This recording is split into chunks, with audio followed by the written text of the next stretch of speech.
Hello! Welcome to New York. Ako si Ruben Carranza, dating PCGG Commissioner.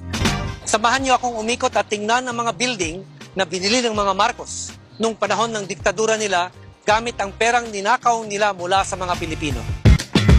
Nasa harap tayo ngayon ng building na ang tawag ngayon, Trump Building. Ang address niya, 40 Wall Street. Ang tawag dito dati, The Marcos Building. Binili ito ni Ferdinand Marcos bilang regalo sa birthday ni Imelda Marcos noong 1982.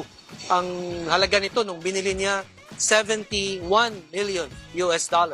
Habang namimili ng mga mamahaling building, mga skyscraper ang mga Marcos dito sa New York, namamatay sa gutom yung mga bata sa Pilipinas.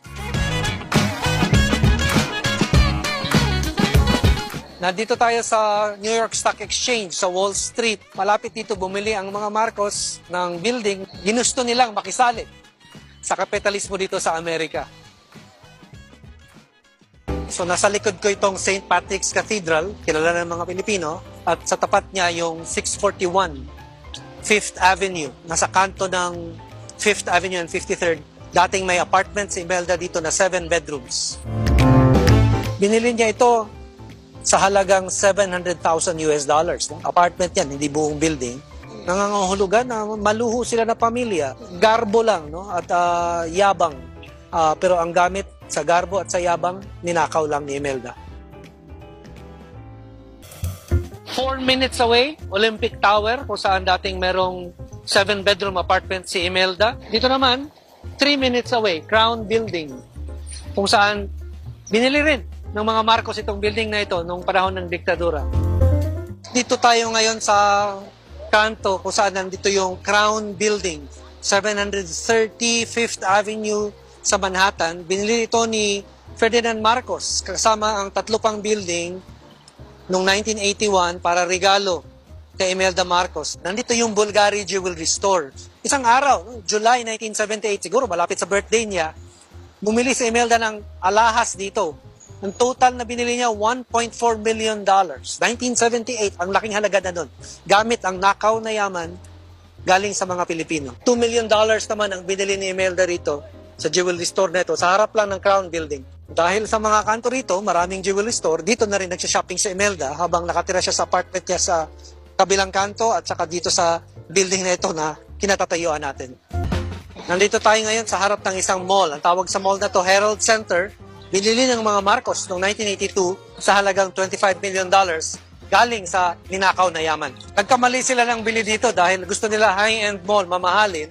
Pero itong area na to, middle class na area. Nalugi ang mall, akala nila kikita sila ng mas malaki, nalugi pa sila, nalugi ang mga Pilipino. So ngayon, nandito tayo sa harap ng 200 Madison Avenue. Itong building na ito, binili ni Imelda Marcos, ginamit si Glyceria Tantoco for $50 million. Nabawi ito ng PCGG eventually, pero nung binenta ito, kailangan bayaran ng mga utang ni Imelda dahil hindi naman nagbayad sa inutang niya para bilhin ito. Ang building na ito, ang nabawi lang ng gobyerno in the end, $800,000. Tapos na yung tour natin, pero hindi pa tapos ang pakikipaglaban, laban sa mga Marcos.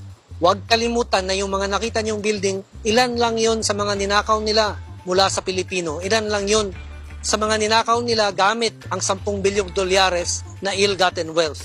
Ngayong Pangulo na si Marcos Jr., huwag niyo siyang hayaan na burahin ang kasaysayan. Hello everyone! Ayan, so i-flex ko lang ang ating condominium unit dito po sa Araneta City, Cubao, Quezon City. Ayan, ito po ay nasa Manhattan Plaza, Tower 2. Cubao, Quezon City po, no, ang lokasyon po ng ating condominium unit. Ito po ay studio type lamang pero nagawan po natin ng paraan para maging malawak at para maging malaki. At syempre para makapag-accommodate po ng higit sa mga required numbers of people. Ayan. So ito po, no, yan po yung nakikita po ninyo, yung loft type bed po na ating ginawa. At syempre, yung nakikita po ninyo sa ilalim po ng hagdan, yun po yung working station natin. Kaya naman, pwede po ritong mag-staycation yung mga working individuals, no? O kaya naman ay pamilya o grupo Ayan, so na nagnanais lamang pong tumira sa isang condominium unit. Ayan, so ito po yung ating condominium unit and this is available for rent. Ayan, so available po ito for rent mga kaibigan at talaga namang beyond the expectations of many. Ayan. So, ang lagi po kasing guest dito mga kaibigan ay yung mahilig pong manood ng concerts sa Araneta City, no? Sa Coliseum. Sa Araneta Coliseum. Ayan. Ayan po yung kusina. Ayan. So, kompleto rin po tayo sa mga gamit sa kusina. Meron tayong rep. Meron tayong mga lutuan. Meron tayong mga utensils. Meron tayong cookwares. No? And sa bathroom naman, meron po tayong water heater. Ayan. So, meron din tayong lagayan ng emergency kit. So, marami rin pong drawers dito sa ating unit. Okay.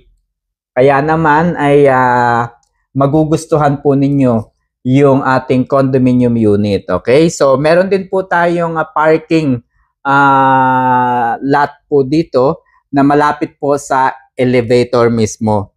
So, syempre, yung ipinagmamalaki ko dito, yung ating napakagandang karaoke, no? Meron po tayong sound system na napakaganda, yung yan. O, di ba mga kaibigan, napakaganda ng ating sound system dito sa ating condominium unit. Ano pa hinihintay ninyo mga kaibigan? Ayan, so punta lang kayo sa description ng video na ito for the link of the Airbnb. Wag damdamin ang kasawian,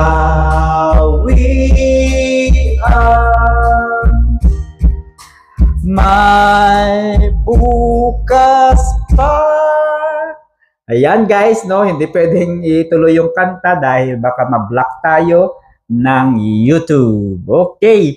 So, para po sa mga interested pong magrenta mga kaibigan, punta lang po kayo sa description ng video na ito at makikita po ninyo doon yung link ng Airbnb. Okay? So, good afternoon, good evening everyone.